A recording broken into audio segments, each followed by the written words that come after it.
Assalamualaikum warahmatullahi wabarakatuh. Dalam kesempatan ini kita masih dalam pembahasan klasifikasi makhluk hidup bab 2 yang ada di kelas 7. Video ini merupakan kelanjutan dari part 1. Di part 2 ini kita bahas berkaitan dengan pengklasifikasian makhluk hidup yang meliputi kelompok Monera dan Protista, kelompok jamur atau fungi, dan kelompok tumbuh-tumbuhan, yaitu adalah pokok bahasan dalam kesempatan kali ini. Mari kita simak. Sistem klasifikasi makhluk hidup yang akan kita bahas dalam materi kali ini yaitu berkait dengan sistem klasifikasi makhluk hidup 5 kingdom yang diungkapkan oleh Robert H. Whittaker 1969, di mana untuk klasifikasi 5 kingdom meliputi kingdom Protista, Monera, fungi, plantae, dan animalia. Baik, kita akan coba bahas yang pertama adalah kingdom Protista. Di antara ciri kingdom Protista yaitu memiliki membran inti atau disebut juga dengan sel eukariot. Di mana untuk sel berdasarkan ada tidaknya membran inti dibagi menjadi dua, yaitu sel eukariot dan sel prokariot. Untuk sel prokariot adalah sel yang tidak memiliki membran inti. Protista termasuk sel eukariot yang memiliki membran inti. Pada protista, ada yang memiliki satu sel saja atau bersel tunggal atau diistilahkan dengan uniseluler, dan ada yang bersel banyak atau diistilahkan dengan multiseluler.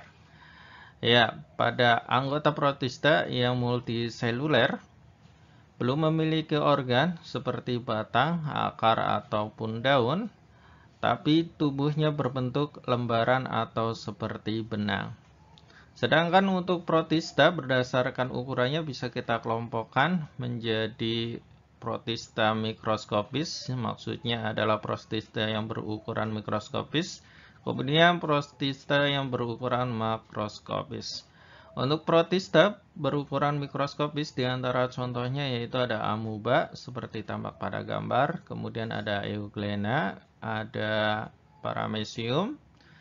Di antara yang lainnya juga ada Dictyostelium discoideum, kemudian ada Saporelegnia, ada Piserium polycephalum, dan ada Phytophthora infestan. Ini adalah contoh organisme mikroskopis pada anggota protista, kingdom protista, sehingga kita memerlukan alat bantu untuk mengamatinya, misalnya dengan menggunakan mikroskop. Adapun untuk protista yang makroskopis, di antara contohnya adalah alga. Di sini ada Eusebia spinosum, kemudian ada Gracilaria, ada alga hijau ya, ulva, kemudian ada alga coklat fucus. Eusebia gracilaria termasuk alga merah yang bisa dimanfaatkan untuk membuat agar-agar. Ya, selain pengelompokan protista berdasarkan ukurannya, protista juga dapat dikelompokkan dalam protista mirip hewan atau diistilahkan dengan protozoa, protista mirip tumbuhan atau disebut juga dengan alga, dan protista mirip jamur. Untuk protista mirip hewan, di antara cirinya yaitu anggotanya bersel satu, mampu bergerak, tidak memiliki klorofil. Sedangkan untuk protista mirip tumbuhan, di antara cirinya adalah bersifat autotrof, memiliki klorofil, mencakup bersel tunggal dan bersel banyak. Sedangkan untuk protista mirip jamur yaitu memiliki susunan sel, cara reproduksi, dan siklus hidup yang berbeda dengan jamur. Ya, ini adalah beberapa contoh kelompok protozoa atau protista mirip hewan. Di antaranya ada Paramecium, Entamoeba histolytica yang dapat menyebabkan diare, kemudian ada Plasmodium yang menyebabkan malaria, penyakit malaria. Ya, untuk paramecium dapat dijadikan sebagai indikator apakah air itu tercemar oleh logam berat atau tidak. Ya, adapun untuk protista untuk mirip hewan atau protozoa dibagi lagi menjadi beberapa kelompok berdasarkan alat geraknya yang akan dibahas pada tingkat lebih lanjut, yaitu pada tingkat SMA.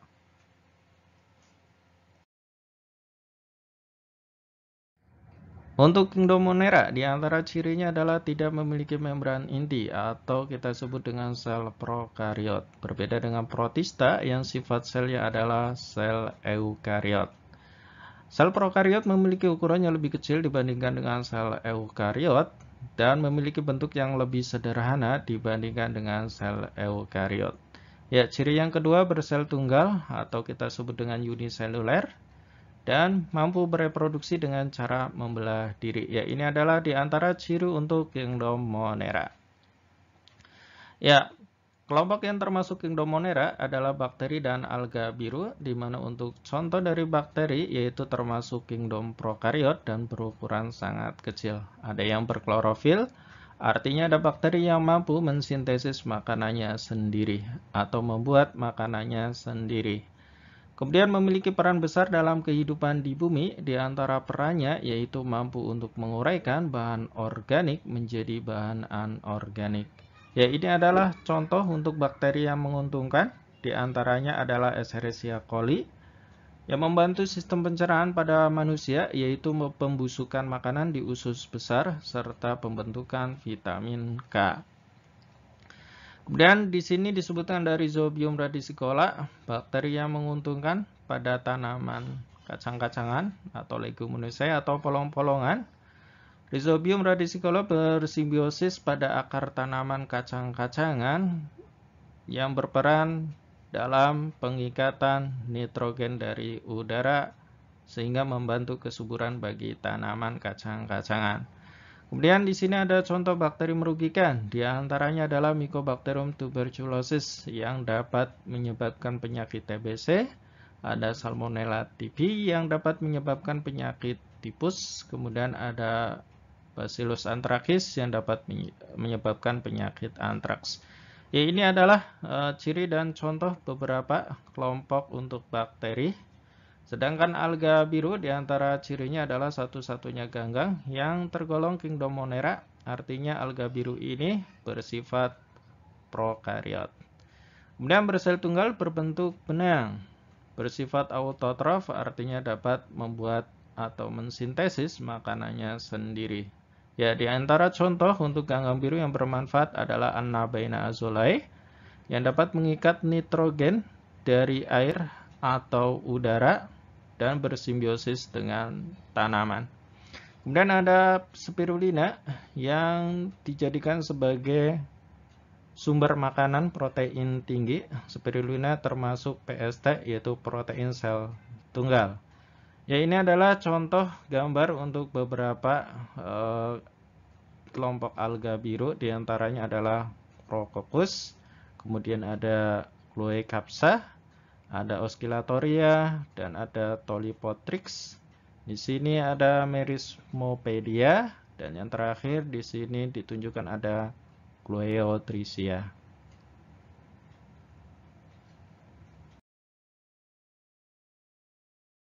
Daun fungi atau jamur, di sini tampak beberapa contoh terkait dengan makanan yang ditumbuhi jamur yang tidak bisa kita konsumsi untuk makanan tersebut.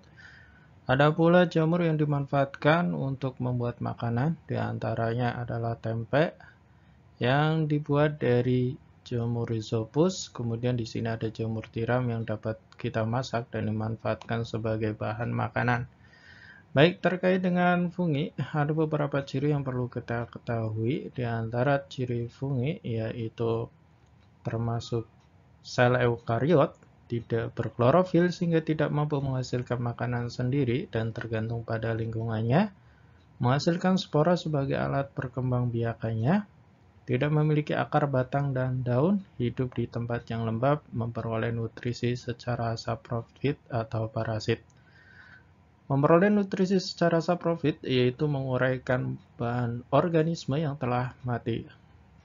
Adapun untuk parasit yaitu memperoleh nutrisi dengan cara mengambil nutrisi dari inangnya yang masih hidup.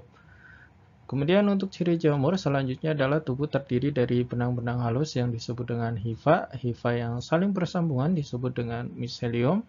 Memiliki dinding sel yang tersusun dari zat kitin. Berbeda dengan tumbuhan, memiliki dinding sel yang tersusun dari zat selulosa, sedangkan jamur tersusun dari zat kitin. Baik, ini adalah struktur sederhana dari tubuh jamur Rhizopus. Jenis Rhizopus ini diantaranya dimanfaatkan sebagai bahan dalam pembuatan tempe. Ya, ini adalah struktur tubuh jamur Rhizopus, di mana ada hifastolon, kemudian ada sporangiofor, ada spora, dan ada hifarizoid. Ya, ini struktur tubuh jamur Rhizopus.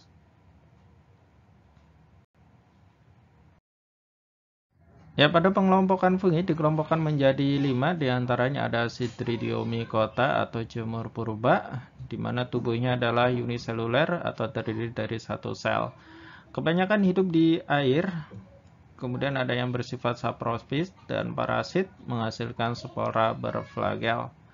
Dan ada Zygomycotina, tubuhnya multiseluler atau bersel banyak, kebanyakan hidup di daratan, kebanyakan hidup mutualistik dengan tanaman, rata-rata bereproduksi seksual dan aksesual. Ya, kemudian ada Ascomycotina, jamur kantung, kebanyakan multiseluler, tetapi ada yang uniseluler, habitatnya beragam, bersifat saprofit dan parasit atau mutualistik, rata-rata bereproduksi seksual dan aksesual. Kemudian ada Basidiomycotina. Di sini kebanyakan multiseluler dan hidup di daratan, bersifat saprofit, parasit atau mutualistik. Dan kelompok yang kelima adalah Deuteromycotina. Belum diketahui tahapan seksual, anggotanya sangat beragam. Ini adalah pengelompokan fungi. Ada 5 ya, Cydridiomycota, Zygomycotina, Ascomycotina, Basidiomycotina, dan Deuteromycotina.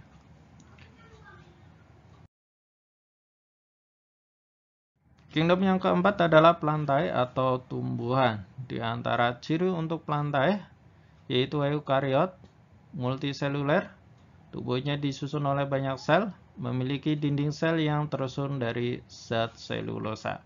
Berbeda dengan hewan yang tidak memiliki dinding sel dan berbeda dengan jamur yang dinding selnya tersusun dari zat kitin.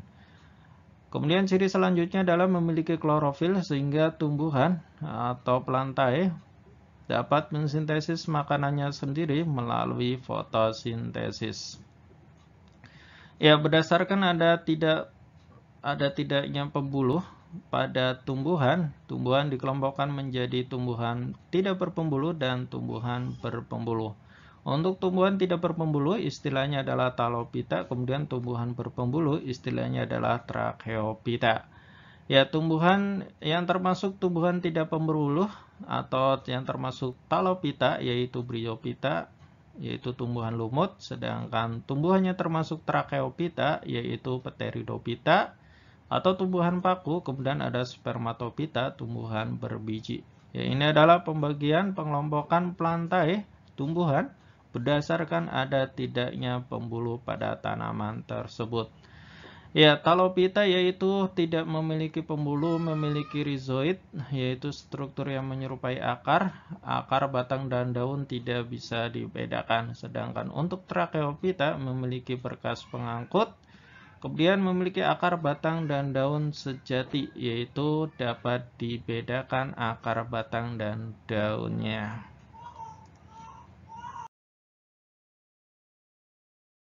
Ya, kita akan mengenal untuk kelompok Bryophyta, Pteridophyta, dan Spermatophyta. Untuk Bryophyta, tumbuhan lumut, di mana tumbuhan lumut ini termasuk Talophyta, yaitu tumbuhan yang tidak memiliki berkas pembuluh. Di antara cirinya adalah tidak memiliki berkas pembuluh, tidak memiliki akar, batang, dan daun sejati, artinya akar, batang, dan daun tidak bisa dibedakan. Memiliki rhizoid, yaitu yang menyerupai akar, kemudian berspora sebagai alat perkembangbiakannya, dan berklorofil sebagai zat yang dibutuhkan pada proses fotosintesis, dan mengalami metagenesis atau pergiliran keturunan, yaitu ada fase sporofit dan ada fase gametofit. Ya, ini adalah tumbuhan paku ya. Ini adalah bagian rhizoidnya, yaitu yang menyerupai akar, kemudian gametofit.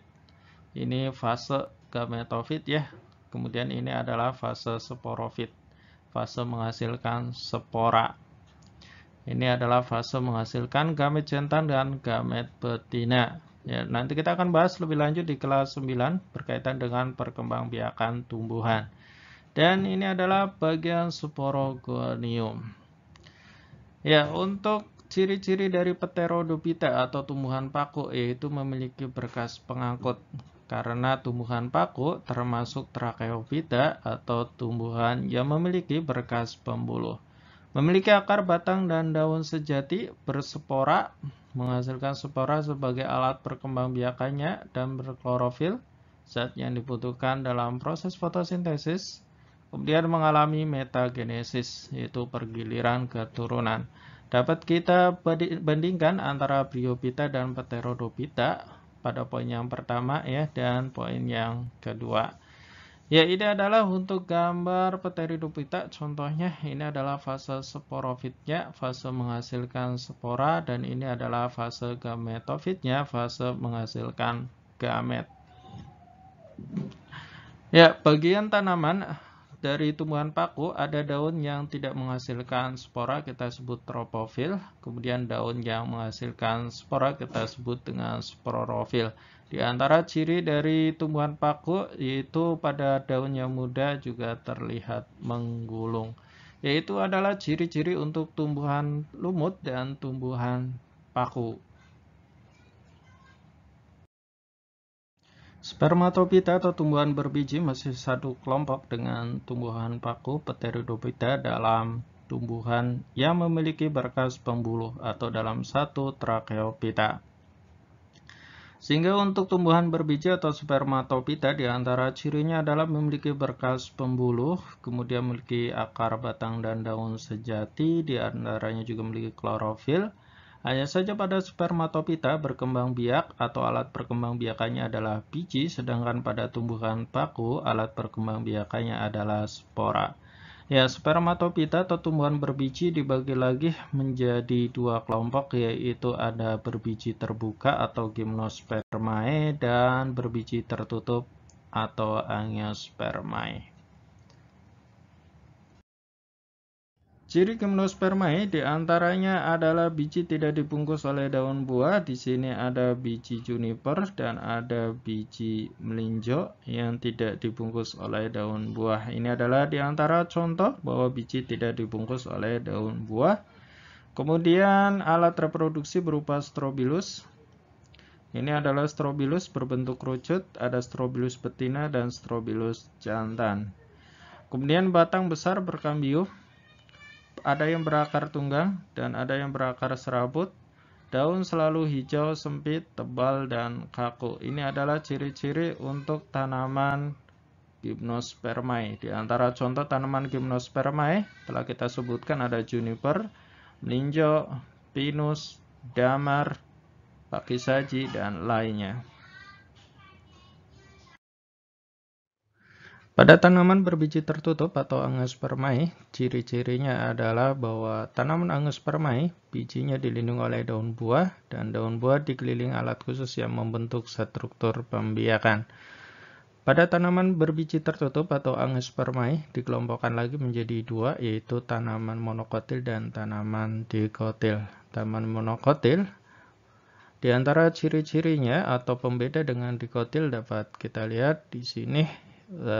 Dari organnya diantaranya adalah kotiledon. Untuk monokotil memiliki satu kotiledon, sedangkan untuk dikotil memiliki dua kotiledon. Contohnya adalah misalkan tanaman jagung memiliki satu kotiledon. Untuk dikotil misalnya adalah kacang tanah memiliki dua kotiledon yang dapat kita belah bijinya. Kemudian dari sistem perakarannya, untuk monokotil sistem perakarannya adalah serabut, sedangkan dikotil sistem perakarannya adalah tunggang. Dan kita lihat dari berkas pengangkut pada batang, untuk monokotil berkas pengangkutnya adalah tidak teratur, sedangkan dikotil berkas pengangkutnya teratur. Di sini dapat kita lihat di sini susunannya, bahwa di bagian dalam ada xilem, kemudian bagian melingkar ini adalah garis melingkar ini adalah kambium, kemudian bagian luar ini adalah phloem. Ya, jika dilihat dari mahkotanya untuk monokotil kelipatan dari 3, di sini 1 2 3 4 5 6, kelipatan dari 3, kemudian untuk dikotil adalah kelipatan dari 4 atau 5. Bisa kita hitung 1 2 3 4 5. Ya, ini merupakan kelipatan 5 dari tanaman dikotil. Kemudian yang terakhir jika kita lihat dari tulang daunnya, untuk monokotil tulang daunnya bisa sejajar dan melengkung. Di antara contoh untuk tanaman yang tulang daunnya sejajar pada tanaman monokotil adalah padi dan jagung.